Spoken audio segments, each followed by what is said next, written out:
you are writing physics in JAMB, you need to watch this video till the end. Let me quickly talk about electrostatic.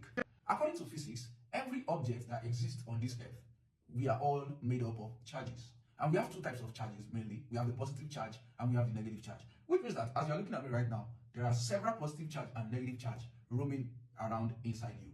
Now, why do we now have objects that are neutral?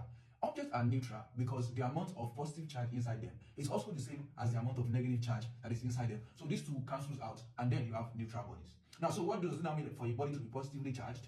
What does it mean for a body to be negatively charged? If you have more positive charge in a body than negative charge, then the body is said to be positively charged. And also, if you have more negative charge than positive charge, then you say the body is what? Negatively charged.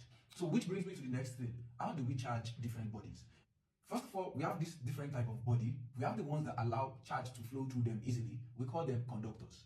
And we have the ones that does not allow charge to flow through them easily. We call them insulators. Now, the third one are the ones that, they are semiconductors. I've talked about those ones before. You can check my pin post. You see that. So let me come back to conductors and insulators. So when we want to charge different bodies, because we always need to make some bodies, we always need to make them charged so that we can achieve some things. So this is what you do. You have three ways of charging. You can charge by contact, you can charge by friction, and you can charge by what we call electrostatic induction. For the charging by contact, this one only happens with conductors. And what do I mean by that? You bring a conductor that is already charged, you bring it close to a conductor that is neutral, that is not charged.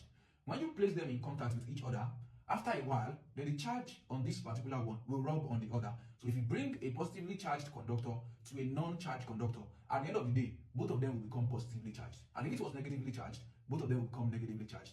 Let's go to charging by friction.